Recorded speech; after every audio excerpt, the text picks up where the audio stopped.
작은 물방울이 바위를 뚫듯 정진하라. 제석천을 감동시킨 앵모새. 부지런히 정진한다면 일에 어려움이 없을 것이다.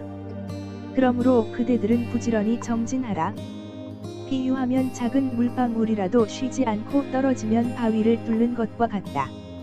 만약 수행자의 마음이 자주 게을러져 공부를 하지 않는다면 그것은 마치 나무를 비벼 불을 내고자 할 때 나무가 뜨겁기도 전에 쉬는 것과 같아 아무리 불을 얻고자 해도 불을 얻지 못할 것이다. 이것을 정진이라 한다. 불교성전 400열족. 불자님들, 안녕하셨습니까? 어느 사이 3월에 접어들었습니다. 한 해의 시작은 정월이지만 우리에게는 3월이 오히려 한 해의 시작 같다는 생각이 많이 듭니다. 어쩌면 어렸을 때부터 학교를 다니면서 익혀온 습관 때문이 아닌가 합니다.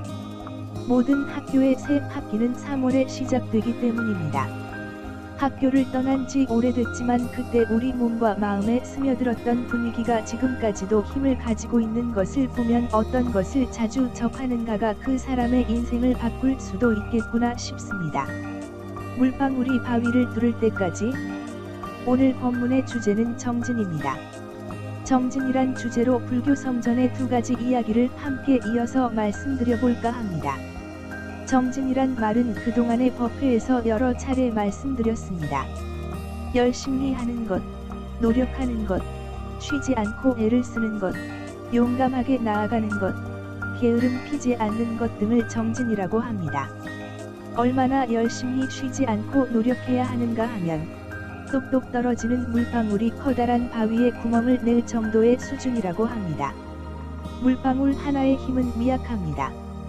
하지만 일정한 간격을 두고 쉬지 않고 떨어지면 단단하기 이를 데 없는 거대한 바위도 구멍이 뚫립니다. 이런 일이 단 한 방에 이루어지지 않습니다. 한 방울, 한 방울씩 떨어지는 그 힘이 이룬 것입니다. 정진이란 바로 이렇게 하는 것입니다. 처음부터 바위를 뚫겠다는 생각에 몰두하면 불가능하리라고 지레 겁을 먹고 시도해보지도 않고 그만둘 수도 있습니다. 그저 지금 내가 할 수 있는 일은 단 한 번의 두드림이라는 생각으로 꾸준하게 두드리는 것입니다. 끈기를 가지고 쉬지 않고 일정한 노력을 기울이는 사람에게는 이루지 못할 일이란 없습니다. 그래서 불교 성전에서는 부지런히 정진한다면 일에 어려움이 없을 것이다 라고 합니다. 행여 어려움이 있더라도 그의 성실함에 이웃의 마음을 움직일 수 있고 불보살님이 감응하시어 뜻하는 일을 이룰 수 있게 됩니다. 게으른 사람의 전형적인 모습 핑계대기. 우스갯소리로 헬스장은 언제나 한 해의 시작인 1월에 가장 붐빈다거나 아이들 학교 보내고 난 3월부터가 북적인다고들 합니다. 하지만 붐비는 시기가 그리 오래 가지 않습니다. 처음에는 몸짱이 되겠다, 다이어트에 성공하겠다는 등 거창한 목표로 시작하지만 평소에 운동을 하지 않던 사람이 땀 흘리며 힘들게 운동하기란 쉽지 않습니다. 일주일, 열흘을 넘기기가 어렵고 결국은 온갖 핑계를 대면서 운동을 쉬게 됩니다. 이러저러한 핑계를 대기 바쁘고 웬만한 사정은 모조리 우리에게 운동을 그만두게 하는 변명거리가 되고 맙니다. 핑계 없는 무덤이 없다고 합니다. 죽을 때까지 우리는 핑계를 댄다는 말이기도 합니다. 또는 이 세상에 살아가는 모든 사람들은 저마다 자기 합리화나 변명을 잔뜩 안고 살고 그래서 더 노력하지 않고 원하는 꿈을 이루지 못했다고 한탄하며 무덤으로 들어간다는 뜻도 되겠지요. 어느 집 지붕에서 비가 샜습니다. 아들이 아버지에게 말했습니다. 아버지, 지붕이 새네요. 아버지가 말했습니다. 알았다. 지금은 비가 오니까 어쩔 수 없고 비가 멈추면 그때 지붕을 잇겠다. 다음 날 비가 오지 않자 아들이 말했습니다. 아버지, 다행히 비가 오지 않아요. 그러니 지붕에 올라가서 살펴봐야겠어요. 아버지가 말했습니다. 비가 새지도 않는데 무엇하러 그런 고생을 하느냐? 비가 오면 비가 와서 못한다는 핑계, 비가 오지 않으면 비가 새지 않으니 서두를 필요 없다는 핑계이지요. 게으른 사람들이 보여주는 전형적인 모습입니다. 나 자신에게도 이런 변명과 핑계가 넘쳐나지는 않는지 자꾸만 돌아보게 됩니다. 초기 경전인 디가 니까야에서는 게으른 사람에 대해 이렇게 말하고 있습니다. 게으름의 해악은 다음과 같소. 첫째, 지금 형편이 넉넉하다고 해서 장래를 위해 굳이 일하려 들지 않는 것이요. 둘째, 지금 가난하고 궁핍한데도 부지런히 일하려 들지 않는 것이요. 셋째, 추우면 춥다고 일하려 들지 않는 것이요.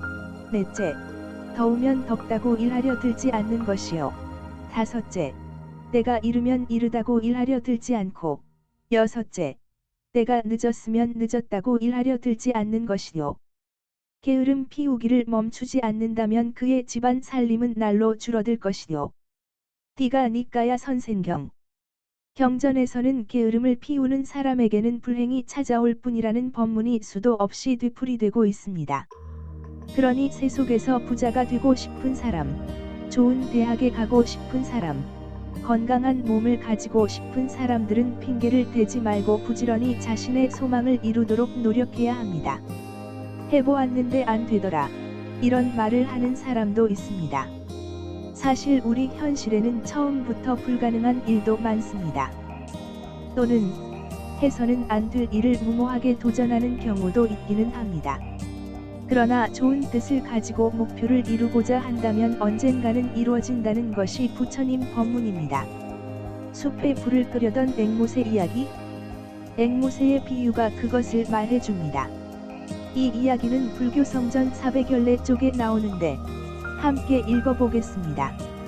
설산 한쪽 큰 대나무 숲에 많은 새와 짐승들이 살고 있었다. 그 가운데 환희수라는 앵무새가 있었다. 어느 날 그 숲에 바람이 몹시 불어 대나무가 서로 부딪히면서 마찰을 일으켜 큰 불이 났다. 새와 짐승들은 모두 두려워했으나 의지할 곳이 없었다. 그때 앵무새가 새와 짐승들을 가엾이 여겨 물가에 가서 날개를 적셔와 불 위에 부렸다. 앵무새가 자비심으로 열심히 하였기 때문에 제석천의 궁전이 감흥하여 진동하였다. 제석천왕은 무슨 이유로 궁전이 진동하는지 천안으로 살펴보다가 한 앵무새가 대비심을 내어 불을 끄려고 온 힘을 다했으나 불을 끄지 못하는 것을 보았다. 제석천왕은 앵무새를 향해서 말했다. 이 숲은 너무 커서 수천만 리나 되는데 내 날개가 적시는 물은 몇 방울에 지나지 않는다. 어떻게 그 큰 불을 끌 수 있겠는가? 앵무새가 대답했다. 제 마음은 매우 넓음으로 부지런히 힘쓰면 반드시 불을 끌 수 있을 것입니다. 만약 이 몸이 다하도록 불을 끄지 못하면 다음 생에 몸을 받아 맹세코 불을 끄고야 말 것입니다. 제석천왕이 그 뜻에 감동해 큰 비를 내렸고 불은 곧 꺼졌다. 불교 성전 414 물결표 쌓인 415쪽. 거대한 숲에 큰 불이 났을 때 그에 맞서는 앵무새는 너무나 미약한 존재입니다. 물가로 날아가서 두 날개에 물을 적셔와 부린다 한들 무슨 효과가 있을까요? 그러나 앵무새는 쉬지 않았습니다. 게으르지 않고 정진한 것입니다. 처음부터 이런저런 궁리를 하고 이리저리 재고 따지지 않고 그저 숲과 나무를 살리고 그래서 숲에 의지해 사는 생명을 구하겠다는 대비심 하나만으로 앵무새는 물가와 숲을 쉬지 않고 오간 것입니다. 이 이야기는 그저 어린아이들한테나 들려줄 법한 우화라 여길 수도 있습니다. 하지만 이 이야기 속에는 정진의 몇 가지 원리가 담겨 있습니다. 정진의 첫 번째 원리, 이웃과 세상을 도우려는 마음. 정진의 뜻이 부지런히 열심히 노력하는 것이라 해서 무턱대고 뭐든지 열심히 하라는 말은 아닙니다. 정진하려면 선한 것들 위한 정진이어야 합니다. 밀린다 왕이 물었다. 나가세나 존자여, 정진은 무엇을 특질로 합니까? 대왕이여, 정진은 착한 법을 돕는 것을 특질로 합니다. 정진에 의해 떠받쳐진 모든 착한 법은 없어지지 않습니다. 비유를 들어 설명해 주십시오. 대왕이여, 예를 들면 집이 쓰러지려고 할 때 다른 목재로 그 집을 지탱한다고 합시다. 이와 같이 지탱된 그 집은 쓰러지지 않을 것입니다. 대왕이여, 그와 마찬가지로 정진은 돕는 것을 특질로 합니다. 정진에 의해 떠받쳐진 모든 착한 법은 없어지지 않습니다. 불교 성전 361 물결표 쌓인 304순두족. 정진의 특징은 착한 법을 돕는 것이라고 단적으로 말하고 있습니다. 이 말은 아무 일이나 열심히 하는 것이 아니라 좋은 일에 최선을 다하는 것, 착한 법이 잘 이루어지도록 노력하는 것이 정진이라는 뜻입니다. 그렇다면 착한 법이란 무엇일까요? 선하고 바른 것, 이로운 것입니다. 선업입니다. 몸으로 짓는 업 행동, 입으로 짓는 업 말, 뜻으로 짓는 업 생각이 나에게 이롭고 남에게 이롭고 나와 남이 함께 이로운 쪽으로 하는 일, 이것이 선업입니다. 그저 마음만으로 선업을 짓자고 해서는 안 됩니다. 생각을 먼저 그렇게 품고 나와 남에게 이로운 행동과 말을 하는 것입니다. 무엇이든 열심히 하는 것도 정진이라고 합니다. 하지만 불교에서는 이렇게 또렷하게 좋은 일, 선한 일, 착한 일을 열심히 하는 것이 정진이라고 정의한다는 사실을 잊어서는 안 됩니다. 앵무새 이야기에서도 알 수 있습니다. 그 작고 여린 앵무새 한 마리가 불에 타고 있는 숲과 나무를 구할 수는 없습니다. 숲에 사는 모든 동물을 구할 수는 없습니다. 하지만 앵무새는 알고 있었습니다. 자신은 이 숲과 나무와 동물들과 긴밀한 관계를 맺고 살아가고 있다는 것을 말입니다. 이 말은 나의 행복과 불행이 저들과 이어져 있음을 깨닫고 있다는 뜻도 됩니다. 그러니 저들의 행복을 구하는 일은 곧 앵무새인 나의 행복을 구하는 일과 다르지 않습니다. 그래서 숲에 불을 끄겠노라 다짐하고 직접 하늘을 날아올라 물가에 가서 날개 끝에 물을 적셔 숲에 뿌린 것입니다. 대지도론에서도 정진을 이렇게 설명하고 있습니다. 정진에 두 가지가 있으니, 첫째, 선한 일에 정진하는 것이요. 둘째, 발심하여 위 없이 완전한 깨달음을 얻는 일에 정진하는 것이다. 첫 번째, 선한 일에 정진하는 것이란 게으르지 않는 것이다. 만일 그대가 정진하면 온갖 선한 법에 따라오는 공덕을 모두 다 쉽게 얻을 것이다. 대지도론 제30권. 숲에 불을 꺼서 나무와 동물을 구하는 것과 같이 선한 일을 게으르지 않고 부지런히 한다면 그 선한 일에 따라오는 공덕을 모두 다 얻을 수 있습니다. 숲에 불을 끄지 않으면 숲도 사라지고 동물도 의지처가 사라질 것이 뻔합니다. 이것을 생각하니 앵무새 마음에 슬픔이 깃들었지요. 의지처를 잃는다는 것이 얼마나 큰 상실이고 불행인 줄 알기에 앵무새는 물을 날개로 찍어 오려고 날았던 것입니다. 앵무새의 커다란 슬픔, 커다란 연민, 그 마음이 바로 대비심입니다. 정진한다는 것은 이웃과 세상을 향한 대비심으로 부지런히 선한 일을 하는 것을 말합니다. 기억해야 합니다. 그저 내 가족, 내 자식의 행복을 빌며 기도를 열심히 하는 것만이 아니라 그로 인해 이웃과 세상이 행복하고 편안해지기를, 이웃과 세상의 슬픔과 고통이 없어지기를 바라는 크나큰 대비심으로 노력하는 것을 말한다는 사실을 기억해야 합니다. 정진의 두 번째 원리 쉬지 않는 노력. 정진한다는 말은 노력한다는 말이고 애를 쓴다는 뜻이기도 합니다. 즉, 힘이 든다는 뜻이기도 합니다. 우리는 힘든 일은 할 수 있는 한 피하려 합니다. 세상을 살아가다 보면 쉽고 편한 길이 있고 힘들고 어려운 길이 있습니다. 쉽고 편한 길을 택하는 것은 본능입니다. 하지만 때로는 힘들고 어려운 길을 걸어가야만 이룰 수 있는 것이 있습니다. 그런 경우에는 힘듦을 기꺼이 감수해야 합니다. 앵무새가 날개에 물을 적셔 숲으로 날아와 뿌리기를 몇 번이나 했을까요? 자신의 힘이 미약하다는 것을 알기에 더 노력했을 것입니다. 한시도 쉬지 않고 물가에서 숲으로, 숲에서 다시 물가로 날아다녔을 것입니다. 경전에서 이 숲은 수천만 리나 된다고 합니다. 그에 비하면 앵무새의 날개는 비교할 수도 없을 만큼 작고 약합니다. 하지만 앵무새는 이렇게 말했습니다. 제 마음은 매우 넓으므로 부지런히 힘쓰면 반드시 불을 끌 수 있을 것입니다. 그 넓은 마음이 바로 대비심입니다. 이웃과 사회와 세상이 괴로움을 겪고 있고 힘들어하는 모습을 보니 자신도 마음이 아파 견딜 수가 없는 것입니다. 함께 아파하는 마음은 세상을 덮을 만큼 크다고 앵무새는 말합니다. 불자님들에게는 불심, 부처님 마음이 가장 소중하고 가치 있는 마음이라 여겨질 것입니다. 부처님 마음은 다름 아닌 이 대비심입니다. 이 대비심으로 정진하는 것이 불교에서 그토록 강조하는 정진의 본뜻입니다. 세상의 중생이 하나둘이 아니기에 대비심을 품는 일이 하루 이틀 사이에만 한정될 수는 없습니다. 그러니 쉬지 않고 부지런히 세상을 위해 좋은 일에 정진해야 하는 것입니다. 정진의 세 번째 원리 공감을 얻어 소원을 이룸. 앵무새 이야기를 보면 또 한 가지 흥미로운 점이 있습니다. 거대한 숲의 재난을 막고자 나선 미약하기 이를 데 없는 앵무새에게 아주 든든한 응원군이 찾아왔다는 사실입니다. 숲과 동물을 구하려는 앵무새의 마음이 하늘의 제석천을 움직인 것입니다. 간절한 마음으로 최선을 다하면 통한다는 궁즉통의 원리라고도 할 수 있고, 할 수 있는 노력은 다 기울인 뒤의 결과는 하늘에 맡긴다는 진인사대천명의 원리라고도 할 수 있고, 관세음보살님과 같은 불보살님에게 기도하는 원리인 감은의 단계이기도 합니다. 감은이란 간절히 바라고 노력하는 인간의 행동감에 불보살님이 응답응하는 것입니다.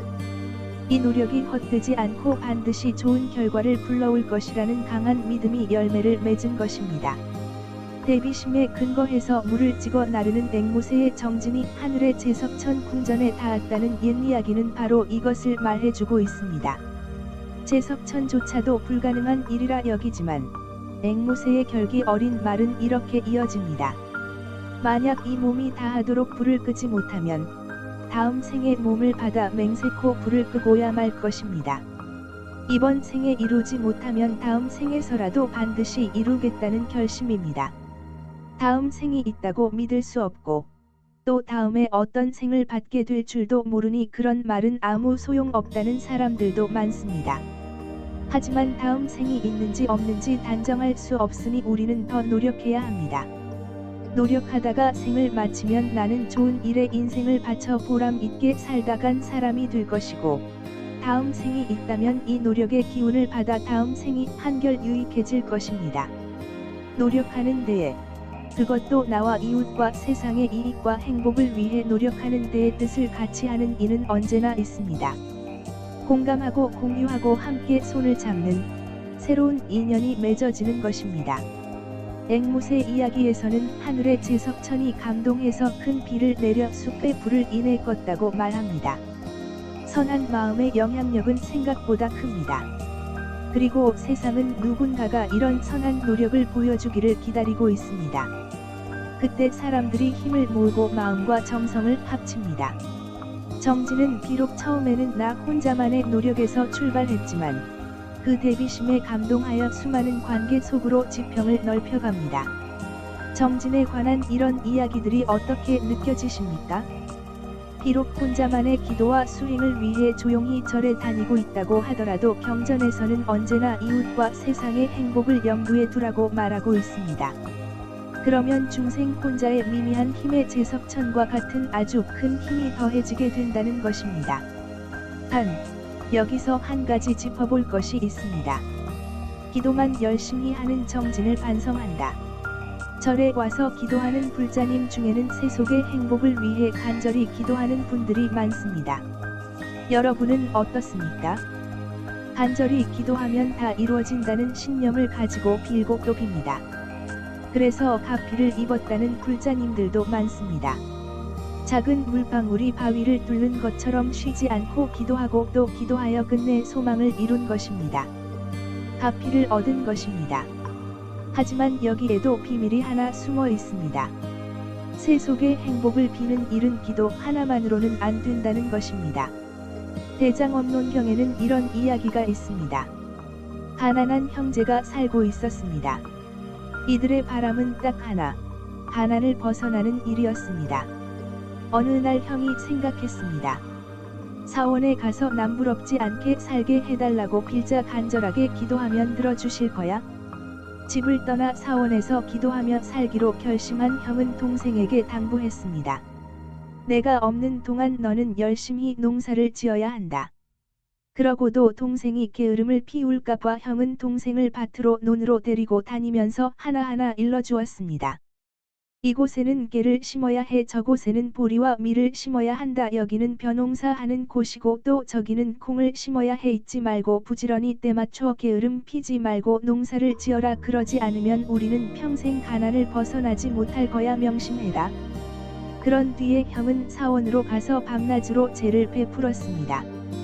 향과 꽃으로 사원을 장식하고 향긋하고 질 좋은 진흙을 땅에 바르면서 지극정성으로 기도했습니다. 모쪼록 제 정성을 받아주셔서 신께서는 제게 커다란 재물을 내려주소서. 그는 쉬지 않고 기도를 올렸습니다. 기도가 워낙 간절했던지 사원에서 그의 숭배를 받던 신은 생각했습니다. 가난에서 벗어나려고 이리도 열심히 기도를 올리는데 이 남자는 과연 복을 받을 정도로 보시를 했을까? 어디? 이번 생이 아니면 전생에라도 그가 보시 공덕을 쌓았는지 한번 살펴보자. 그가 보시행을 했다면 내가 이 기도에 응하여 그를 도와줘야겠지? 하지만 뜻밖에도 남자는 지금까지 살아오면서 그 누구에게도 베푼 적이 없었습니다. 참으로 안타깝구나. 어찌 이리도 인색하고 각박하게 살았을까? 복을 받으려면 선업을 지었어야 했는데 그는 이런 인연을 하나도 짓지 않고 내게 기도를 올려서 은혜를 구하고 복을 비니 참으로 헛되구나. 그런데 이 남자는 자기가 복을 짓지 않았던 것은 생각도 하지 않고 기도를 들어주지 않았다고 나를 원망할 테지? 신은 그의 동생으로 몸을 바꿔 열심히 기도하는 형 앞에 나타났습니다. 형은 깜짝 놀라 물었습니다.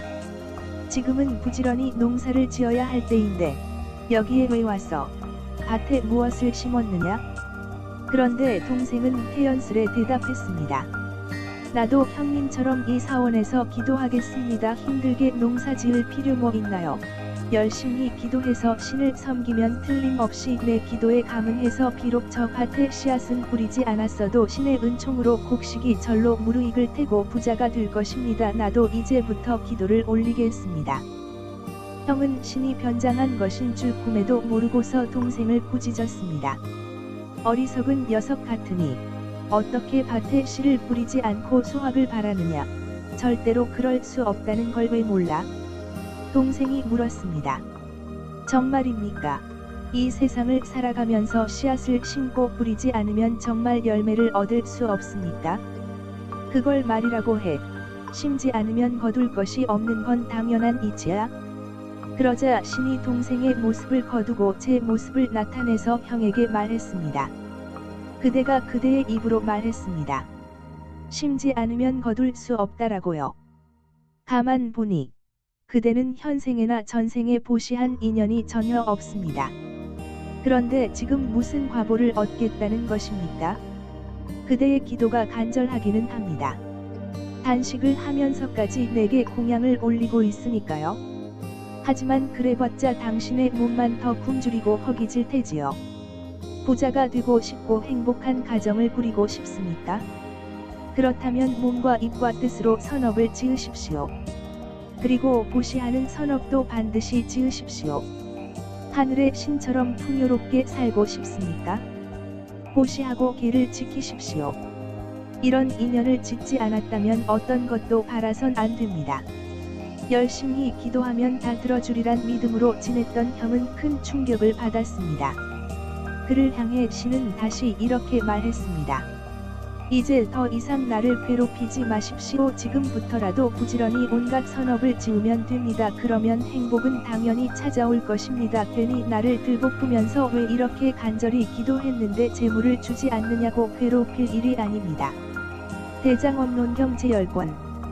불자님들은 이 이야기를 어떤 마음으로 들으셨습니까? 간절히 기도만 하면 다 이루어진다고 스님들이 법문 시간에 그리도 말씀해 놓고는 이제 와서 이런 법문을 들려준다고 서운해 하실지도 모릅니다. 하지만 이것이 불교입니다.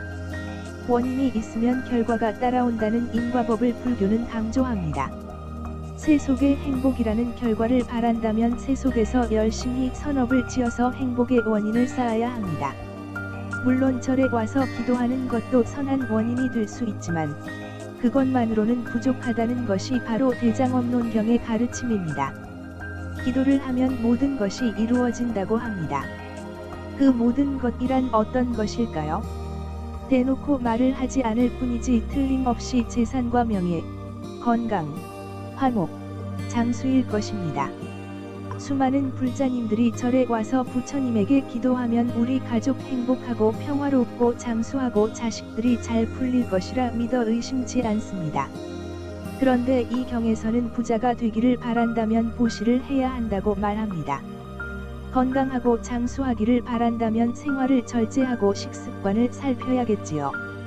화목하기를 바란다면 마음 공부부터 해야겠지요. 그걸 미룬 채 기도만 간절하게 올린다면 과연 이루어질까요? 기도의 가피가 내리기를 바라기 이전에 행복의 인연인 선업부터 부지런히 지어야겠습니다. 부지런히 쉬지 않고 내가 바라는 목표를 위한 정확한 노력을 기울이는 일 또한 정진이 들려주는 부처님 가르침입니다. 나와 남의 행복을 위하여 쉬지 않고 정진하시기 바랍니다. 호흡 명상, 그리고 일상에서의 명상. 부처님의 수행법 대시호흡법. 수행의 방법은 다양합니다.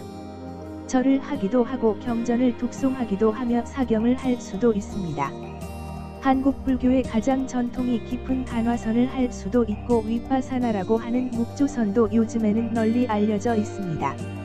그러나 잊지 말아야 할 것은 이 모든 수행법들은 오랜 불교의 역사를 통해 새롭게 만들어진 수행법이라는 것입니다. 이런 방법들이 틀리거나 잘못된 것은 아니지만 부처님께서 실제로 실천하셨던 수행법은 아닌 것이지요. 그렇다면 부처님께서는 어떤 수행법을 통해 깨달음을 이루셨을까요? 경전에서 가장 처음 나오는 부처님 수행법으로 호흡법이 있습니다. 들숨 날숨을 잘 관찰하며 마음을 닦는 방법입니다. 호흡 새김에 의한 집중을 이기면 고요하고 승려한 강로의 지복에 들어 악하고 불건전한 현상이 생겨날 때마다 즉시 사라지게 하고 그치게 한다. 상육다 니까야 베살리의 경. 들숨 날숨에 대한 챙김이라는 명상 주제는 부처님의 다양한 명상 주제 중에서 가장 으뜸이며 몇몇 벽지불과 부처님들과 다른 부처님의 제자들이 특별함을 얻는 것에 가장 가까운 원인이고 명상 주제로 특별함을 얻은 자들이 금생의 행복한 삶을 사는 것에 가까운 원인이다. 청정도론. 호흡은 마음을 관찰하는 가장 쉬운 방법입니다. 내가 아무것도 하지 않을 때에도 숨은 들어오고 나갑니다. 그러므로 가만히 앉아서 호흡을 집중의 대상으로 삼고 관찰하는 것은 수행하는 나 자신을 돌아보게 해주고 동시에 마음 챙김의 능력도 성장하게 해줍니다. 호흡과 같이 단순한 행위의 관찰을 통해 마음 챙김을 능숙하게 이어갈 수 있다면 더 다양한 상황 속에서도 마음 챙김을 적용할 수 있게 됩니다. 또한 호흡은 늘 나와 함께 함으로 일상생활 중에서도 언제나 호흡에 주의를 보냄으로써 마음 챙김의 자세를 회복할 수 있게 됩니다. 호흡 명상의 준비. 호흡 명상을 하려면 우선 바른 자세로 앉아야 합니다. 앉을 때에 보통 결가부좌나 반가부좌를 하는데 너무 거기에 얽매일 필요는 없습니다. 다리가 아픈 분들은 의자에 앉아도 됩니다. 바닥에 앉을 때에는 엉덩이 쪽에 적당한 두께의 방석을 두어 살짝 높여주면 앉기 편해집니다. 어떤 곳에 앉더라도 중요한 것은 상체를 바르게 펴는 것입니다. 등을 곧게 펴지 않으면 제대로 수행을 할 수가 없습니다. 그 다음 몸의 각 부분의 긴장을 다 풀어줍니다. 편안하게 이완되고 자연스러운 상태가 되게 합니다. 두 번째, 생각을 내려놓습니다. 생각을 억지로 지워내는 것이 아니라 호흡에 집중하면서 생각들을 자연스럽게 사라지거나 흘러가게 하는 것이 좋습니다. 생각이란 것은 움켜쥐려 해도 잡히지 않습니다. 대신 거기에 사로잡혀서 끊임없이 망상을 일으키게 됩니다. 모든 생겨난 것들은 인연이 닿으면 흩어지게 마련입니다. 그러니 호흡 중에 어떠한 생각이나 느낌 또는 욕구가 일어난다, 어떠한 생각이 나는구나, 이런 느낌이 드는구나 하고 크게 반응하지 말고 다만 알아차리고 있으면 됩니다. 그러면 자연스럽게 흩어져 사라지게 됩니다. 만일 수행하는 가운데 중요한 생각이 일어나서 잊지 말아야 할 사항이 있다면 잠시 어딘가에 메모를 해두고 수행하는 동안에는 지워버리고 다시 깨끗한 집중의 상태로 돌아가면 됩니다. 호흡에 집중하는 동안 다른 모든 것들은 다 내려놓고 이 수행에만 집중하겠다고 굳게 결심하는 것이 중요합니다. 이런 준비가 되었다면 본격적으로 호흡 명상을 연습해 볼 수 있습니다. 호흡 명상의 4단계. 숨이라는 것은 우리가 살아있으면서 자연스럽게 늘 함께 하는 것입니다. 일부러 들숨 날숨을 의식적으로 노력할 필요가 없지요. 그러니 우리는 그 숨을 잘 알아차리기만 하면 됩니다. 생각을 멈추고 인중 주위에 마음을 집중합니다. 코 아래 인중이 숨이 드나드는 통로이기 때문에 그곳에 관심을 집중하고 숨이 드나드는 것을 관찰하는 것입니다. 이것을 팔리어로는 아나파나사티, 에너페이너세티 라고 하며 호흡 관찰 수행이라고 해석합니다. 한문으로는 안반수의경이란 경으로 번역되어 있지요. 비구들이여, 여기 비구가 숲속에 가거나 나무 아래에 가거나 빈 방에 가거나 하여 가부좌를 틀고 몸을 고추 세우고 전면에 챙김을 확립하여 앉는다. 그는 챙기면서 숨을 들이쉬고 챙기면서 숨을 내쉰다. 들이쉬는 숨이 길면 길게 들이쉰다고 꿰뚫어 알고, 내쉬는 숨이 길면 길게 내쉰다고 꿰뚫어 안다.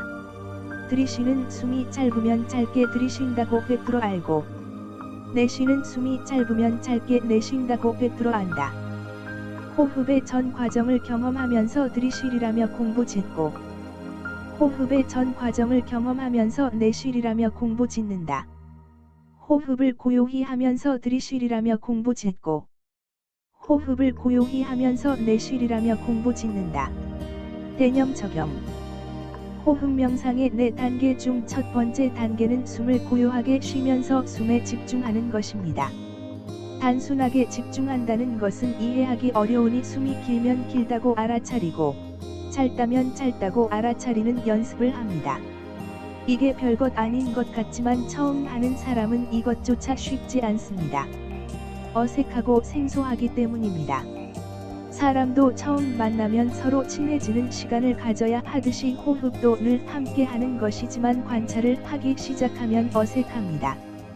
그러니 천천히 관찰하며 친해지는 시간을 가져야 합니다. 어떤 분들은 어느 정도가 길고 또 얼마나 짧은 것이 짧은 숨인가 질문하기도 합니다. 그러나 정해진 기준은 없습니다. 자신의 호흡을 잘 관찰하기 위한 하나의 구실에 불과하니 너무 고민하지 마시고 거기에 집중만 하시면 됩니다. 두 번째 단계는 숨에 집중하면서 다른 생각들을 다 놓아버리는 것입니다. 숨이 익숙해지기도 전에 여러 생각 즉 잡념이 우리를 방해합니다. 과거에서 오는 걱정과 미래에 대한 걱정 같은 것들입니다. 이런 걱정들은 계속 생각해봐야 해결되지도 않고 마음을 혼란스럽게 만들고 수행을 방해할 뿐입니다. 그러니 수행하는 순간만이라도 그 모든 것들을 내려놓는 연습을 해야 합니다. 호흡을 관찰하면서 호흡에만 친밀해지세요. 혹은 숨이 잘 드나들고 있는지 판단하는 생각이 일어나는 경우가 있는데 그것 또한 망상이고 잡생각입니다. 가장 안 좋은 것은 일어난 생각들을 강하게 버리려고 노력하는 것입니다. 일어난 생각과 싸우고 밀어내려 하면 호흡에 집중했던 마음이 그 잡생각에 사로잡히고 얽매이게 됩니다. 그러니 일어난 생각은 그저 바라보기만 해야 합니다. 모든 형성된 것은 다 사라지게 마련입니다. 인연에 의해 일어난 생각이나 느낌 또한 시간이 지나면 자연스럽게 사라지기 때문에 내버려 둡니다.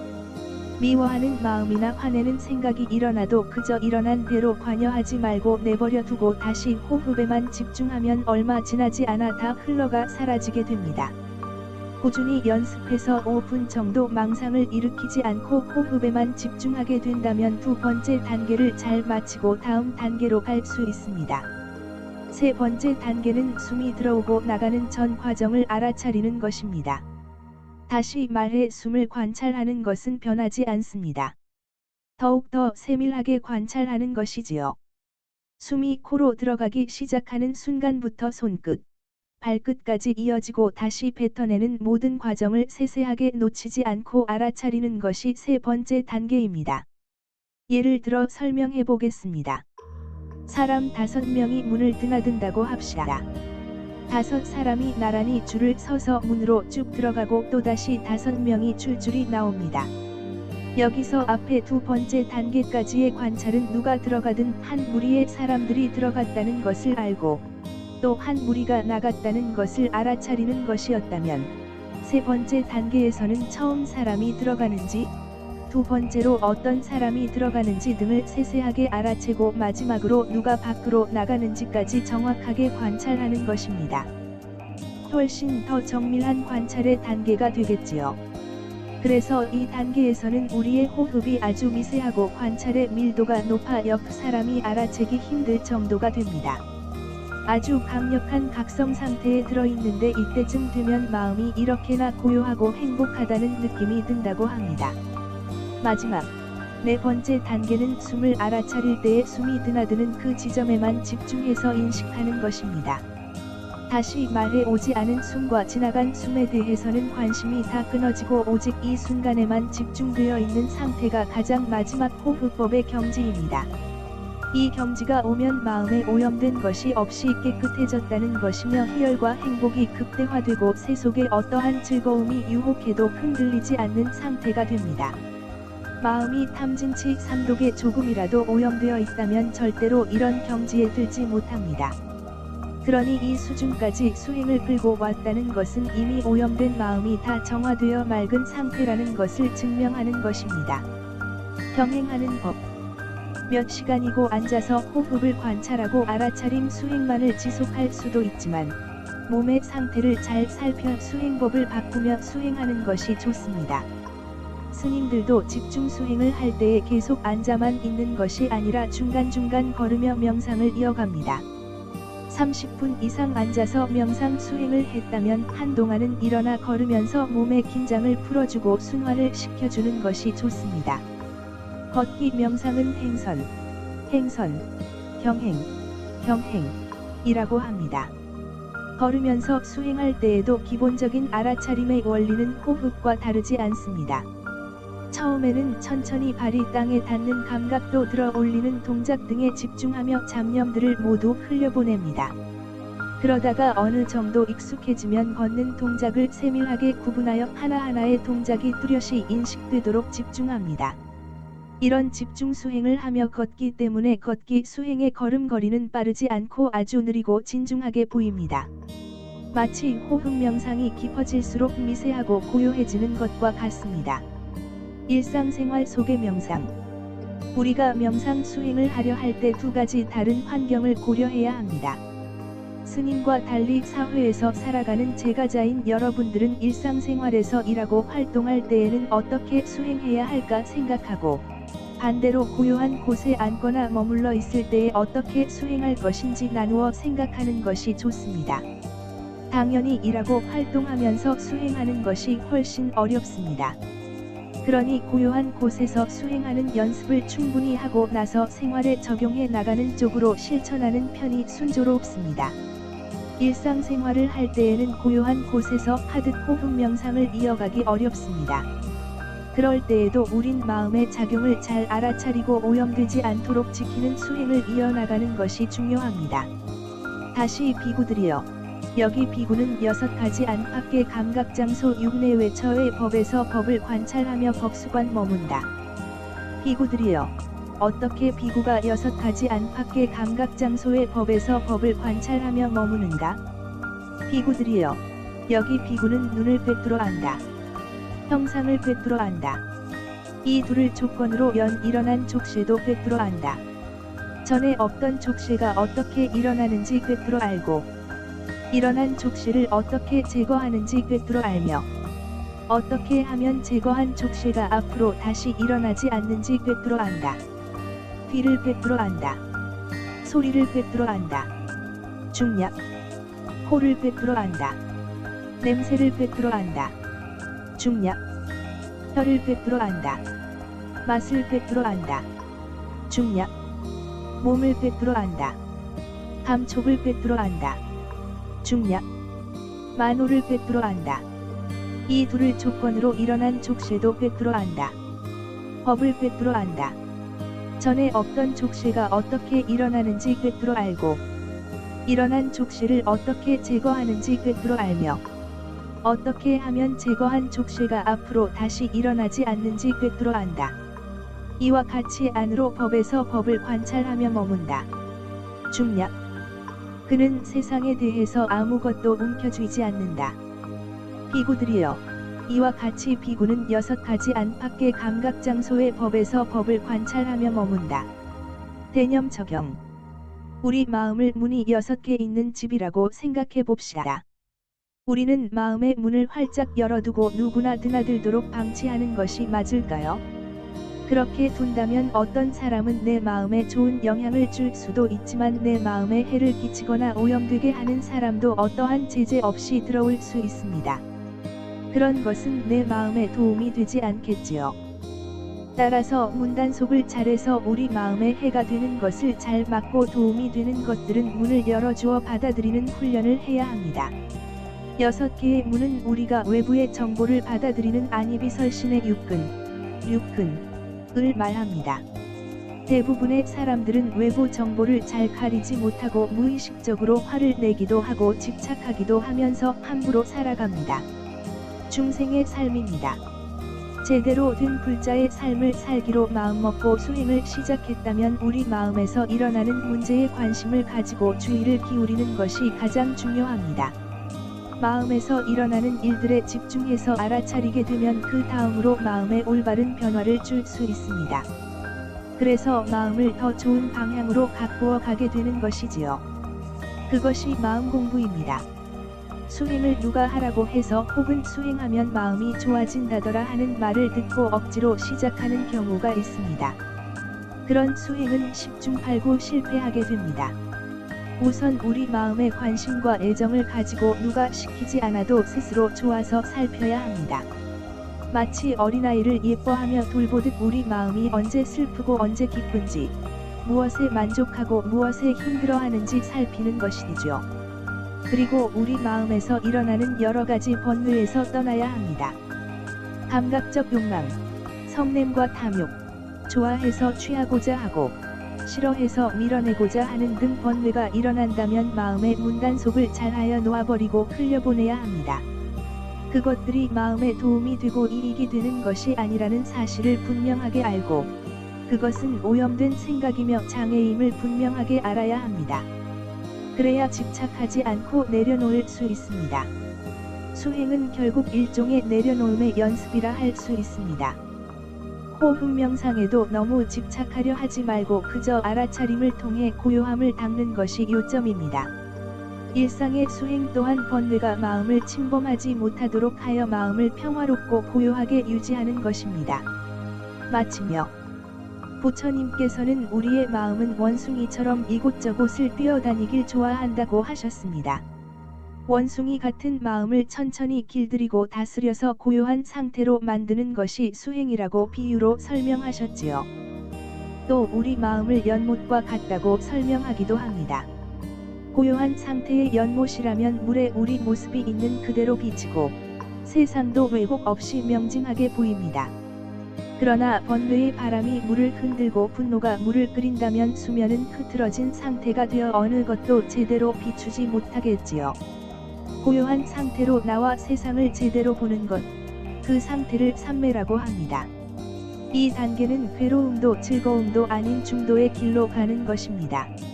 어떤 이는 몸이 건조하다고 하지만 새 속의 즐거움과는 전혀 다른 진정한 의미의 즐거움과 행복이 그 안에 있습니다. 삼매를 이루기 위해서는 조금씩 내려놓으면서 고요해지고, 고요해진 위에 치우치지 않는 지혜와 행복이 드러나는 방향으로 수행을 꾸준히 하면 됩니다. 수행은 절대 괴로운 것이 아닙니다. 경전에도 수행이란 처음도 좋고 중간도 좋고 끝도 좋아야 한다는 말씀이 자주 나옵니다. 수행 그 자체는 참고 견디는 고통이 전혀 아닌 그 자체로 즐겁고 행복한 여정이고 그 수행을 통해 도달하는 해탈의 기쁨 또한 비교할 수 없는 행복이라 할 것입니다. 여러분도 하루 5분 명상을 통해 최상의 행복에 이르시기를 바랍니다. 유와 행복을 향한 여정. 출가. 고타마 시다르타. 생로병사를 깨닫다 사문유관. 음력 2월 8일은 카필라의 왕자 시다르타가 수도에 전념하기 위해 출가한 날을 기념하는 출가대일입니다. 출가를 통해 성불에 이르는 수행에 들어갔기 때문에 남방불교에서는 출가한 이후에 시다르타 태자를 보살이라고 표현합니다. 경전을 보면 태자가 출가하기 전에 일어나는 중요한 사건이 바로 사문유관입니다. 동서남북 4개의 문을 다니면서 세상을 본 사건인데, 동쪽 문을 나갈 때 노인을 보고, 남쪽 문에서 환자를 보고, 서쪽 문에서는 장례 행렬이 길을 가로막습니다. 마지막으로 북쪽 문에서는 출가 수행자를 만납니다. 사문유관 이야기를 듣고 어떤 사람은 그 나이 되도록 늙고 병들고 죽는 사람을 보지 못했다는 것이 말이 되지 않는다거나 태자는 매우 총명하다고 하는데 늙고 병들고 죽는 것을 어찌 모를 수 있는가 하고 생각합니다. 경전에 나오는 이야기 하나 말씀드리겠습니다. 염라대왕이 악업을 많이 지은 사람에게 물었다. 내가 그대를 바르게 인도하기 위해서 천사들을 보냈는데 그대는 천사를 본 적이 없느냐? 대왕님, 천사를 만났다면 제가 잘 살았을 텐데 천사를 저에게 안 보내주셔서 이렇게 되고 말았습니다. 천사를 못 만났다고? 네, 대왕님. 그대는 머리가 하얗고 허리가 구부러지고 이는 빠지고 피부에 검버섯이 나고 제대로 걷지 못해 지팡이에 매달리듯 떨면서 걸음을 옮기는 사람을 보지 못했느냐? 대왕이시여, 그런 사람은 많이 보았습니다. 그 사람들이 바로 내가 보낸 천사이다. 그대는 자신이 늙어가고 살 날이 얼마나 남았는지 모르면서 나쁜 일 하기를 멈추지 않았다. 또 착한 일을 하려고 힘쓰지도 않았다. 그 결과로 오늘 이렇게 죄의 과보를 받게 된 것이다. 그리고 염라대왕이 다시 물었다. 그대는 내가 보낸 두 번째 천사는 보지 못했느냐? 대왕님, 늙은 사람들은 보았지만 두 번째 천사를 보지는 못했습니다. 그대는 병에 걸려 낮이나 밤이나 신음하고 음식을 제대로 먹지 못해 무기력해지고 살아도 사는 게 아니라고 한탄하는 사람을 보지 못했느냐? 대왕이시여, 그런 사람은 많이 보았습니다. 그 사람들이 바로 내가 보낸 두 번째 천사이다. 그대는 자신이 병들어가고 언제 병으로 쓰러질지 모르면서도 몸이 건강할 때 나쁜 일 하기를 멈추고 착한 일을 하려고 힘쓰지 않았다. 그 결과로 오늘 이렇게 죄의 과보를 받게 된 것이다. 염라대왕은 죄인을 노려보고는 다시 말했다. 그대는 내가 보낸 세 번째 천사는 보지 못했느냐? 대왕님, 늙은 사람과 병든 사람은 보았지만 세 번째 천사를 보지는 못했습니다. 그대는 목숨이 끊어져 시신이 된 사람을 보지 못했느냐? 대왕이시여, 시신이라면 많이 보았습니다. 그 사람들이 바로 내가 보낸 세 번째 천사이다. 그대는 죽은 사람을 보면서도 자신이 죽어야 하는 존재라는 생각을 하지 않고 나쁜 짓을 계속했기 때문에 오늘 이렇게 지옥에 오게 된 것이다. 우리 불자님들은 늙는다는 것에 대해 잘 아시죠? 병드는 것에 대해서도 죽는 것에 대해서도 잘 아시지요. 그래서 부처님께서 우리에게 말씀하시는 겁니다. 알면서 왜 그렇게 살고 있습니까? 안다고 생각하지만 실제로는 모르기 때문에 그렇게 잊어버리고 마음 놓고 살고 있는 것입니다. 비구들이여, 이와 같은 영화를 누렸고 지극히 편안했던 나에게 이런 생각이 들었다. 배우지 못한 범부는 자기 스스로도 늙기 마련이고 늙음을 극복하지 못한 채 다른 늙은 사람을 보고는 자신도 늙기 마련이라는 것을 잊어버리고 싫어하고 부끄러워하고 혐오한다. 나도 또한 늙기 마련이고 늙음을 극복하지 못했다. 만약 내가 늙기 마련이고 늙음을 극복하지 못한 채 다른 늙은 사람을 보고는 싫어하고 부끄러워하고 혐오스러워한다면 그것은 나에게 적절치 않다. 비구들이여, 이와 같이 내가 숙고했을 때 젊음에 대한 나의 자부심은 완전히 사라져버렸다. 배우지 못한 범부는 자기 스스로도 병들기 마련이고 병을 극복하지 못한 채 다른 병든 사람을 보고는 자신도 병들기 마련이라는 것을 잊어버리고 싫어하고 부끄러워하고 혐오한다. 나도 또한 병들기 마련이고 병을 극복하지 못했다. 만약 내가 병들기 마련이고 병을 극복하지 못한 채 다른 병든 사람을 보고는 싫어하고 부끄러워하고 혐오스러워한다면 그것은 나에게 적절치 않다. 비구들이여, 이와 같이 내가 숙고했을 때 건강에 대한 나의 자부심은 완전히 사라져버렸다. 배우지 못한 범부는 자기 스스로도 죽기 마련이고 죽음을 극복하지 못한 채 다른 죽은 사람을 보고는 자신도 죽기 마련이라는 것을 잊어버리고 싫어하고 부끄러워하고 혐오한다. 나도 또한 죽기 마련이고 죽음을 극복하지 못했다. 만약 내가 죽기 마련이고 죽음을 극복하지 못한 채 다른 죽은 사람을 보고는 싫어하고 부끄러워하고 혐오스러워한다면 그것은 나에게 적절치 않다. 비구들이여, 이와 같이 내가 숙고했을 때 장수에 대한 나의 자부심이 완전히 사라져버렸다. 앙굿따라 니까야 편안함경. 디가 니까야 합송경에서는 범부의 세 가지 교만을 말하고 있습니다. 첫째는 젊음에 대한 교만입니다. 우리는 늙어가는 존재이고 지금 이 순간 늙어가고 있으면서도 그것을 알아차리지 못하는 것입니다. 둘째는 건강에 대한 교만입니다. 우리는 병들어야 하는 존재이고 지금 이 순간 몸 곳곳에서 병이 일어나고 있는데도 그것을 알아차리지 못하고 언제나 건강할 것이라고 생각하는 것입니다. 셋째는 수명에 대한 교만입니다. 우리는 죽어야 하는 존재이고 지금 이 순간 죽어가고 있으면서도 그것을 알아차리지 못하고 오래 살 것이라고 생각하는 것입니다. 사문유관은 우리 모두가 늙고 병들고 죽는 존재이며 그것이 미래의 일이 아니라 지금 이 순간 나에게 일어나고 있는 일이라는 것을 자각했다는 것을 이야기로 꾸민 것입니다. 그것을 자각하니 마음 편하게 세워라 내워라 하고 있을 수가 없습니다. 한국 불교의 가장 뛰어난 선지식으로 꼽히는 원효대사께서도 발심수행장에서 이 세 가지 교만을 깨뜨리고 지금 당장 자기가 할 수 있는 만큼 수행에 힘쓰라고 당부합니다. 홀지 백년 운 하부 합 일생기 하부수 방일 파거부 함 노인부수 와생 해태 좌기난식 기생부수 허과일야 기활 공신 일생부수 신필유종 후신 하호 막속급호 막속급호 어느새 100년인데 어찌 배움 아니하며 인생 얼마 남았다고 수행 않고 방일한다. 고장난 차 못 가듯이 늙어 수행 어렵나니 자꾸 눕고 게으르고 앉아봐도 산란하네. 몇 생 동안 닦지 않고 허송세월하였으며 헛된 몸을 살리면서 수행 없이 보냈으니 이 몸 끝내 다 할 텐데 그 다음은 어찌할꼬. 급하지 아니한가. 급하지 아니한가.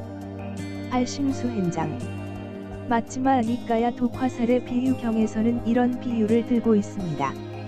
어떤 사람이 몸에 독화살을 맞아 매우 괴로워하고 있는데 친족들이 의사를 구해 화살을 뽑으려 하자 그 사람이 아직 화살을 뽑지 마시오. 나는 먼저 누가 이 화살을 쏘았는지 성과 이름과 생김새를 알아야겠소. 이 화살은 무엇으로 만들어졌으며 어떤 새의 깃털인지도 알아야겠소. 이렇게 말하면서 화살을 뽑지 않으면 그 사람은 곧 죽음에 이르고 말 것입니다. 이 이야기를 들으면서 우리는 그를 참 바보 같다고 생각하겠지만 실은 화살을 뽑지 않고 있는 사람은 거울에 비친 내 모습입니다. 대부분의 사람들은 젊음과 건강과 수명의 교만 속에서 빠져서 헤어나오지 못하고 있습니다. 다행히 우리는 불교를 만났기 때문에 절에 와서 경전 공부하고 법문을 들으니 나와야 한다는 것은 알겠는데 계속 알겠는데라고만 하면서 그 자리를 지키고 있는 모습입니다. 어진 분이시여, 당신께 무슨 일이 있습니까? 당신의 머리는 다른 사람의 머리와 다르고 당신의 옷도 또한 다른 사람의 옷과 다르지 않습니까? 왕자님, 나는 출가자라서 그렇습니다. 착한 분이시여, 왜 출가자라고 합니까? 왕자님, 나는 참으로 진리에 맞게 잘 실천하고 고요함을 잘 실천하고 유익함을 받들어 행하고 항상 공덕을 짓고 다른 존재들을 결코 해치지 않고 묻 생명에 대해 항상 연민하기 때문에 출가자라 합니다. 앙굿따라 니까야 편안함경. 식다르타 태자는 진리에 맞는 삶, 평화롭고 행복한 삶, 자비를 실천하는 공덕의 삶이라는 말에서 길을 발견했습니다. 이것이 당신이 가야 할 길이라는 확신이 생겼습니다. 그리고 얼마 뒤 아버지 숫도다나 왕에게 출가하겠다고 하지요. 아들이 위대한 왕이 되기를 바라는 숫도다나 왕은 펄쩍 뛰었습니다. 많은 대화 끝에 식다르타 태자가 말합니다. 아버지, 늙고 병들고 죽음에서 벗어나는 길을 알려주신다면 출가하지 않겠습니다. 여기서 숫도다나 왕은 더 이상 아들의 출가를 막을 수 없다는 것을 느꼈습니다. 염라대왕의 새 천사, 늙고 병들고 죽는 삶의 현실을 뛰어넘고자 하는 것, 즉 생사해탈, 생사해탈, 이 시다르타 태자의 출가에 담긴 뜻입니다. 출가의 의미와 목표. 출가는 집을 떠난다는 뜻입니다. 시다르타 태자는 생사라는 인간의 근원적인 문제를 해결하기 위한 도전으로 집을 나섰습니다. 어떤 이들의 눈에 시다르타 태자는 전륜성왕의 꿈을 버린 실패자, 강대국 고살라의 식민지가 된 조국 가필라와투의 현실을 외면한 도피자로 보일 수도 있습니다. 자기 고민에 빠져 혹은 자기 혼자만의 행복을 위해 아내와 자식을 버린 비정한 가장이라는 비난도 따라다녔을 것입니다. 출가는 자기 혼자만을 이익되게 하는 길이 아니냐고 비난하는 바라문에게 부처님께서는 이렇게 말씀하십니다. 바라문이여, 그렇다면 이제 그대에게 다시 물어보리니 그대가 옳다고 생각하는 대로 대답해 보시오. 바라문이여, 출가 수행을 통해 세상에 열애가 출현합니다. 그는 아라한 은공이며 완전히 깨달은 분 정등각이며 영지와 실천이 부족한 분 명행족이며 피안으로 잘 가신 분 선서이며 세간을 잘 알고 계신 분 세간해이며 가장 높은 분 무상사이며 사람을 잘 길들이는 분 조어장보이며 하늘과 인간의 스승 천인사이며 깨달은 분 불이며 세존입니다. 그는 이렇게 말합니다. 오라, 이것이 거룩한 진리이고 이것이 진리에 이르는 도닦음이다. 나는 그 진리를 의지하여 도를 닦아서 청정범행의 최상의 목표, 열반을 내 스스로 최상의 지혜로 알고 실현한 뒤 그것을 그대들에게 설한다. 오라, 그대들도 내가 말한 대로 도를 닦으면 청정범행의 최상의 목표를 그대 스스로 최상의 지혜로 알고 실현하고 완전히 갖추어 머물 것이다. 이와 같이 스승은 법을 설하고 다른 사람들은 그것을 얻기 위해 도를 닦습니다. 그들은 수백 명, 수천 명, 수십만 명에 달합니다. 바라문이여, 어떻게 생각합니까? 이러할진대 출가로 인해 공덕을 쌓는 것이 오직 한 사람에게만 영향을 끼치겠습니까? 아니면 여러 사람에게 영향을 끼치겠습니까? 앙구따라 니까야 상가라와 경. 불교에 대한 지적 호기심이나 스님에 대한 호감으로 출가하는 사람도 있지만 많은 경우는 삶에서 벽을 만나서 출가를 합니다. 가까운 사람의 죽음이나 이별을 보고 출가하기도 하고 열정적으로 일으킨 사업이 흔들리고 무너질 때 자신도 같이 무너지는 것을 보면서 살기 위해 출가하는 이들도 있습니다. 심지어 취업이 안 되고 살 길이 막막해서 출가하는 이들도 있습니다. 그런 다양한 조건들은 절의 일주문 문턱을 넘기 위한 생사의 인연들입니다. 의지든 좌절이든 도피든 그 모두 생사의 문제를 해결하는 계기이고 생사해탈을 위해 잘 온 것입니다. 그래서 부처님께서는 출가하겠다는 제자들에게 늘 이렇게 말씀하십니다. 잘 왔다. 비구여, 선배비구. 출가는 몸이 집을 떠나는 신출가, 마음까지 떠나는 심출가로 구분할 수 있습니다. 몸의 출가는 그동안 입었던 옷을 승복으로 갈아입고 머리카락과 수염을 자르는 것입니다. 마음의 출가는 과거에 추구했던 가치와 삶의 태도를 버리고 부처님의 가르침을 따르는 수행자의 자세로 전환하는 것입니다. 집을 떠난다고 할 때의 집이란 중생의 세상입니다. 이것이 나다. 이것이 내 것이다. 이렇게 애착하고 욕망하는 것들로 이루어진 세상을 집이라고 합니다. 그 집은 행복과 평화의 집, 천수경에서 말하는 무의사가 아니라 불타는 집인 화택입니다. 부처님께서는 영취산에서 산 아래를 내려다보면서 탐진치로 세상이 불타고 있다고 설하셨습니다. 탐진치로 불타는 집에서 벗어나는 것이 출가입니다. 그래서 옛 스님들은 승복을 입는 것은 출가의 시작이고 성불하는 것이 출가의 완성이라고 했습니다. 출가는 한순간에 이루어지는 것이 아니라 수행자로서 성장하는 과정이라고 하겠습니다. 중생구제 서원의 시작. 80. 식다르타 태자가 출가하여 깨달음을 이루고 한량없는 무생명을 이롭게 한 것은 처음부터 그렇게 마음을 먹었기 때문입니다. 자신의 능력을 잘 알고 보는 한 대장부로서 혼자서만 열반으로 건너가는 것이 무슨 이익이 있겠는가? 일체지라고 하는 정등각을 이루고 나서 천신과 함께 많은 이들을 열반으로 건너가게 하리라. 나 스스로 사성제를 깨달은 뒤 다른 제도 가능한 중생들도 깨닫게 하리라. 나 스스로 윤회의 고통에서 벗어난 뒤 다른 제도 가능한 중생들도 벗어나게 하리라. 나 스스로 윤회의 저 언덕인 열반으로 건너간 뒤 다른 제도 가능한 중생들도 건너가게 하리라. 자타카. 부처님이 되어 한량없는 중생을 구제하리라는 이 마음을 바라누따라 삼약삼보리심, 줄여서 발보리심, 더 줄여서 발심이라고 합니다. 이 발심이 있었기에 시다르타는 카필라 성을 떠나며 깨달음을 성취하여 돌아오겠다는 약속을 남겼으며 이 발심을 씨앗으로 사하승기 10만 대겁의 보살행을 성취하고 석가모니 붓다를 성취한 것입니다. 발심은 어두운 밤에도 방위를 잃지 않게 하는 북극성이고 삶의 길이 어지러울 때 방향을 알려주는 이정표입니다. 동쪽으로 가겠다고 마음을 먹은 사람은 걸음이 느려도 동쪽으로 가서 닿게 됩니다. 깨달음의 길, 진리의 길을 가겠다고 서원하는 것도 그렇습니다. 비록 삶의 조건상 오늘 당장 큰 걸음을 내딛지 못하더라도 그런 방향을 마음에 새겨두면 생을 거듭하는 가운데 조금씩 성취해 나갈 것입니다. 그러니 제 말을 한 구절씩 따라 하면서 마음에 새기겠습니다. 나는 최상의 진리를 깨달아 자유와 평화와 행복을 성취하겠습니다. 저두레. 나는 최상의 진리를 깨달아 널리 중생을 고통에서 구제하겠습니다. 저두레. 나는 젊음과 건강과 수명의 교만함을 버리고 지금 당장 진리의 길을 향해 나아가겠습니다. 저두레.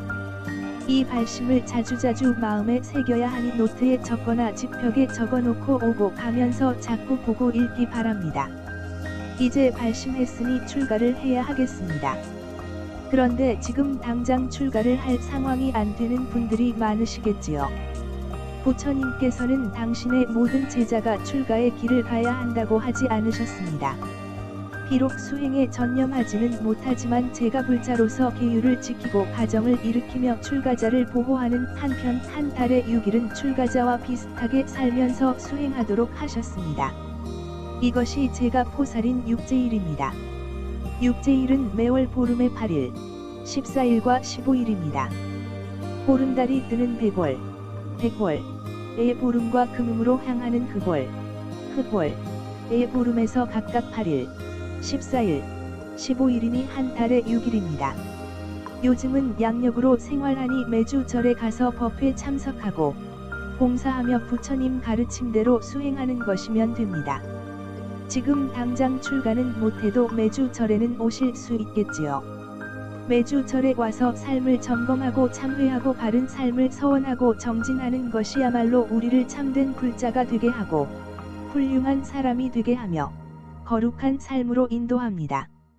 비구들이여, 바른 도 닦음은 제가자가 하건 출가자가 하건 둘 다 나는 칭찬한다. 바르게 도 닦으면 제가자건 출가자건 삿된 도 닦음으로 인해 올바르고 유익한 법을 얻는다. 앙굿따라 니까야 도 닦음경. 출가 열반제일 수행 정진 주간. 한 가지 당부할 것이 있습니다. 출가 대일부터 열반제일까지의 일주일은 특별히 부처님을 기억하고 부처님의 가르침을 기억하면는 수행 정진 주간으로 정하면 좋겠습니다. 절에 오면 염불하고 다란히 주력하고 절도 할 수 있습니다만 절에 오지 않은 시간에도 일주일 동안에는 포살에 참여했다고 생각하고 수행해 보시기 바랍니다. 수행승들이여, 수행자로서 올바로 사는 길을 실천한다는 것은 어떠한 것인가? 수행승들이여, 어떠한 수행승이라도 탐욕이 있는 자에게 탐욕이 버려지고 악의가 있는 자에게 악의가 버려지고 화내는 자에게 화냄이 버려지고 원한을 품은 자에게 원한이 버려지고 저주하는 자에게 저주가 버려지고 격분하는 자에게 격분이 버려지고 질투하는 자에게 질투가 버려지고 인색한 자에게 인색함이 버려지고 거짓을 행하는 자에게 거짓이 버려지고 기만하는 자에게 기만이 버려지고 사악한 자가 사악한 것을 버리고 사견을 품은 자가 사견을 버리면 수행승들이여 나쁜 곳으로 나아가고 나쁜 곳으로 떨어지는 원인이 되는 이러한 수행자의 더러움, 수행자의 타락, 수행자의 잘못을 버림으로써 수행자로서 올바로 사는 길을 실천한다고 나는 말한다. 그는 모든 이러한 악하고 불건전한 상태에서 정화된 자신을 보고 해탈된 자신을 본다. 모든 이러한 악하고 불건전한 상태에서 자신을 보고 해탈된 자신을 보는 자에게 환희가 생겨나고 환희가 생겨난 자에게 희열이 생겨나고 희열이 생겨난 자에게 몸이 상쾌해지고 몸이 상쾌한 자는 행복을 경험하고 행복을 경험한 자의 마음은 삼매에 든다. 마치마 니까야 알사쿠라 설법의 작은 경전 말씀처럼 욕심낼 만한 좋은 것에 마음이 쏠릴 때 그것을 알아차리고 멈추기. 밉고 화나고 질투 나는 대상에게 그런 마음이 일어날 때 그것을 알아차리고 멈추면 마음은 정화되어 평온해지고 기분이 상쾌해지고 행복을 경험하게 됩니다. 부처님의 말씀은 실제 수행을 통해 경험한 가르침이고 증명된 가르침입니다. 출가 열반제일 수행 정진 주간 동안은 마음속에 요동치는 욕망과 분노를 바라보다 다스리기에 집중하는 시간으로 만들어 봅시다. 부처님 오신 날 4월 초파일, 부처님 되신 날 성도제일 12월 섣달 초파일, 출가하신 날 출가태일 2월 초파일, 반열반에 드신 날 열반제일 2월 보름을 불교 내 대명절이라고 합니다. 조선시대에는 이 내 대명절에 왕실에 돌아가신 선왕과 선우, 도량의 역대 큰 스님들부터 무주 고혼들을 위해 공양을 올렸습니다. 설날이나 추석 때 집안의 선조들에게 차례를 지내듯이 내 대명절에는 절에서 돌아가신 분들을 위해 공양을 올리는 것을 내명일시식, 내명일영혼시식, 사명일영혼시식이라고 합니다. 불교 내 대명절에는 도량의 역대 스님들을 기억하고 유주무주 영령을 위한 공양을 올려주시기 바랍니다. 마치며 오늘은 부처님의 출가태일을 맞아 자유와 행복의 길, 출가에 대해 말씀드렸습니다. 사문유관은 늙고 병들고 죽는 삶의 문제를 남의 일이 아니라 자기 자신의 일로 통찰하는 과정입니다. 지금 당장 이 생사의 문제를 해결하기 위해 나선 분이 바로 부처님입니다. 젊음과 건강과 수명의 교만에서 벗어나는 것이 수행의 출발입니다. 우리는 오늘 법회에서 이렇게 서원했습니다. 나는 최상의 진리를 깨달아 자유와 평화와 행복을 성취하겠습니다. 나는 최상의 진리를 깨달아 널리 중생을 고통에서 구제하겠습니다. 나는 젊음과 건강과 수명의 교만함을 버리고 지금 당장 진리의 길을 향해 나아가겠습니다. 이 서원을 자주 보고 계속 마음에 새겨야 합니다. 새기면 새길수록 우리 삶이 저절로 멋지게 되고 훌륭하게 됩니다. 출가는 탐진치의 삶에서 열반의 삶으로 전환하는 과정이며 발심한 때부터 그 과정에 들어섰다는 말씀을 드리며 오늘의 법문을 마치겠습니다. 경칩 대쉬 겨울잠 동안거 미망에서 깨어나기. 경칩의 의미 삼법인의 내용 토파보기. 눈 내리던 겨울이 가고 어느새 꽃샘 추위가 기승을 부립니다. 어느덧 겨울의 졸업식과 종업식이 지나고 이제는 입학식과 신학기를 준비하는 시기가 가까워졌습니다. 이 무렵에는 추위와 더위 한난가 반복되면서 기온이 점차 상승하게 되고 경칩의 관문을 통과하면서 비로소 진정한 봄을 맞이하게 됩니다. 만물이 겨울잠에서 깨어나는 시기인 경칩은 양력으로는 3월 5일 무렵부터 춘분 사이의 기간으로 모든 생명이 약동하며 초목의 싹이 돋기 시작하는 때를 말합니다. 경칩은 삼고시대에는 영고, 계칩 등으로 불리었으며 전한의 한서에는 열길, 자와 겨울잠의 의미로 숨을 자를 써서 계칩, 피해집이라고 기록되어 있습니다. 춘추저시전 환공 5년조에 의하면 이러한 명칭은 한경제 BC 188 물결표 사인 141의 이름 휘이었던 류계를 피휘하기 위하여 변경되었고 오랜 시간이 지나 경칩으로 정착되었습니다. 그렇지만 같은 한자 문화권인 일본에서는 그대로 피해집으로 명명되고 있습니다. 경칩의 경은 놀랄 경이며 칩은 숨을 칩입니다. 동의보감에는 동면하던 동물은 음력 정월 인월에 활동하기 시작하는데 절기로는 경칩에 해당하며 음력 9월 술월에는 동면을 시작하고 절기로는 입동에 해당한다고 밝히고 있습니다. 앞서 경칩에 대해 만물이 겨울잠에서 깨어나는 시기라고 표현했던 것을 기억하시는지요? 만물은 인간을 포함한 모든 존재, 다시 말해 우주 삼라만상을 의미합니다. 삼라만상은 제법모아에서의 제법을 뜻합니다. 부처님의 가장 핵심적이며 근본적인 가르침인 삼법인은 제행무상, 애닉서, 제법모아, 덕허, 일체계고, 일절계고, 언어타의 세 가지를 말합니다. 즉 모든 것은 나라고 할 것이 없으며 이 세상에는 항상 한 것이 없기에 일체는 괴롭다 무아는 진리를 담고 있습니다. 모든 행은 모두 무상하고 모든 법은 모두 무아이며 적정은 곧 열반이다. 이를 삼법인이라고 한다. 근본설일체 유부비나야 달리 표현하면 일체 만물은 수행하기 전에는 나라는 집착으로 인한 고통에 휩싸여 있지만 수행을 통하여 을 전환하여 괴로움에서 벗어날 수 있습니다. 이것이 바로 우리가 수행을 해야 하는 이유입니다. 우물 안 개구리 정처지와의 비유 법화경 이해하기.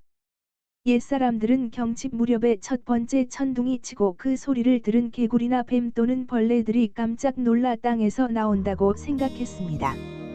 실제로 이 시기에는 대륙에서 남하하는 한랭전선이 통과하면서 천둥 번개가 빈번하게 발생합니다. 우리나라에서는 일반적으로 경칩을 개구리가 겨울잠에서 깨어나는 시기로 표현하는데 이는 과거 농경사회의 풍속에서 개구리를 강조하면서 유래한 것으로 추정됩니다. 겨울잠으로 숨어있던 모든 동식물들이 깨어나는 것이 경칩에 대한 더욱 정확한 표현이라고 할 수 있습니다. 이제 개구리 혹은 모든 동물과 식물로부터 범위를 확장하여 생각해 보겠습니다.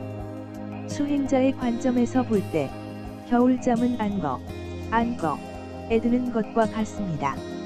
겨울잠을 자는 것과 마찬가지로 안거에 드는 것은 괴로움에서 벗어나겠다는 목표원을 가지고 임하는 것이어야 합니다.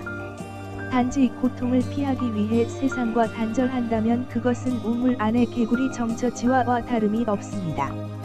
우물 안에서 사는 개구리는 그 안에서 자신이 보고 듣고 느끼는 것이 세상의 전부라고 착각합니다. 작은 세계에서 자신이 왕인 양우주라고 그 상황에 만족하게 됩니다. 그러나 그 개구리가 세상에 나오게 된다면 상황은 달라지지 않을까요? 이전까지 들어보거나 생각해보지도 못했던 광경에 놀라서 익숙했던 우물숲으로 다시 도망치려고 할지 모릅니다. 법화경의 비유 대쉬 궁자경악. 자신의 세계가 이 세상의 전부인 줄로만 아는 이는 그보다 더 큰 인식세계를 경험하게 되었을 때 놀라는 것이 당연합니다. 이는 법화경 신내품의 궁자창자 이야기를 통해서도 알 수 있습니다. 어느 마을의 부유한 집에서 가출하여 오랜 세월을 떠돌다가 자신의 정체를 잊은 외아들 궁자과 이 아들을 한평생 그리워하던 아버지 장자가 있었습니다. 50여 년이 지난 어느 날, 아들은 아버지가 사는 집 앞에 도달했습니다. 그는 이미 자신이 누구인지 잊은 지 오래되었고, 그 집의 위용에 놀라 궁차경악 도망을 가게 됩니다. 그때 대부 장자, 자기 집 문 안에서 보배 휘장 둘러치고 사자좌에 앉았으니 저이는 국왕이나 혹은 왕족이려니 여기를 왜 왔던가 스스로 놀라면서 다시 생각하되 내 오래 있다가는 강제로 붙들려 모진 노동 당하리라. 이렇게 생각하고 정신없이 도망하여 빈촌으로 찾아 들어 품을 팔아 일하더니 이때 부친 장자, 사자좌에 높이 앉아 멀리서 바라보다 자신의 아들을 알아보니 사자를 빨리 보내 붙들어 오게 하니 빈궁한 아들 크게 놀라 기절하여 엎어졌다. 법화경 신해품. 한눈에 자신의 아들을 알아본 아버지는 아들이 겁내지 않게끔 서서히 방편으로 달래었습니다. 다시 많은 시간이 지나 아들이 능력을 키우고 아버지와 신뢰관계를 충분히 쌓았을 때 그는 비로소 만인 앞에서 자신의 친아들임을 밝히고 재산을 물려줍니다. 우물에 비유되는 편협한 세계에 갇혀 자신이 가진 불성을 믿지 못하는 아들의 본래 면목 불성을 알아보고 그가 겁내지 않게끔 서서히 아들을 일깨우는 아버지의 모습은 제자들과 중생들을 방편으로 이끄시는 부처님의 마음에 대한 비유라고 할 수 있습니다. 우물 안에서 나온 개구리와 자신의 정체를 알게 된 궁자의 심리 상태는 법화경 비유품에서 방편을 통하여 부처님께 제도받은 사리불의 심경을 통해서도 알 수 있습니다. 부처님 말씀 처음 듣고 마음으로 크게 놀라 부처 탈승 마군의 농락인가 하였더니 부처님께서 가지가지 인연과 비유와 방편으로 말씀하시니 마음이 편안하고 그 의혹 없어지네. 법화경 비유품. 미혹, 함으로 가려졌던 인식의 세계를 넓혀가는 과정에서 느끼는 당혹감과 놀람은 수행의 과정에서 견뎌내야 하는 성장통의 일부이자 일시적인 경계인 것입니다. 보림의 관점에서 보는 경칩의 의미. 경칩은 새싹이 돋는 것을 기념하고 본격적인 농사를 준비하는 중요한 절기입니다. 조선시대에는 경칩 이후에는 갓 나온 벌레 또는 갓 자라는 풀이 상하지 않도록 불을 놓지 말라는 금령이 내려졌으며 성종실록에는 우수에는 산밭을 갈고 경칩에는 농기구를 정비한다는 표현이 등장합니다. 또한 예기, 월령에는 2월에는 식물의 싹을 보호하고 어린 동물을 기르며 고아들을 보살펴 기른다라는 기록이 있습니다. 여기서 2월은 경칩을 음력으로 나타냈을 때의 표현입니다. 즉 경칩은 만물이 생동하는 시기이므로 이를 보호하고 관리해야 하는 시기임을 뜻합니다. 겨울잠을 마치고 경칩 무렵 땅 위로 올라온 동식물들처럼 안거를 마친 스님들에게도 보림의 시간이 필요합니다. 안거에서 해제할 때 스님들은 깊은 선정에 들어갔다가 나오는 시기를 맞이합니다. 경칩의 만물을 보호했던 선조들처럼 스님들은 그간의 수행을 갈무리하고 점검하기 위하여 만행에 나섭니다. 이는 선정에 들었다가 나온 수행력을 보호하기 위해서라고도 할 수 있습니다. 겨울이 다가오면 일부 생명체들은 추위라는 혹독한 환경에서 살아남기 위해 겨울잠이라는 생존 방식을 택합니다. 어떠한 존재들에게 이는 환경에의 적응을 위한 필수불가결한 방법입니다. 이 또한 단순히 직면한 고통을 회피하기 위해 집거하는 것이 아니라 보림의 개념으로서 이해해야 할 것입니다. 서원과 믿음, 그리고 정진의 중요성. 그러나 간과하지 말아야 할 부분이 있습니다. 동물은 생존을 위해 일생 동안 반복적인 순환으로서 겨울잠을 자는 것이지만 안거에 드는 것은 단순히 동일한 시기에 고요하게만 보내는 것이 아닙니다. 눈에 보이지는 않지만 매 순간마다 점점 더 깊고도 넓은 내면의 세계를 맑게 정화시켜가는 것입니다. 그렇기에 본인의 노력이 당장 눈앞의 결실이나 성과를 나타내지 않는다고 해서 결코 좌절하거나 실망하지 마십시오. 경칩 무렵 추운 겨울을 이겨내고 땅 위로 올라오는 과정에서 수많은 노력이 필요하듯 과거로부터 변화하고 성장한다는 것은 결코 쉬운 일이 아닙니다. 따라서 굳은 원력 서원으로 믿음을 가지고 정진해 나가야 하는 것이 중요합니다. 새해가 밝았지만 아직도 해결해 나가야 할 것들이 많은 시기입니다. 이럴 때일수록 자신의 내면을 잘 살피고 주변과 조화를 이루어 나가는 봄날을 맞이하시기를 발원합니다.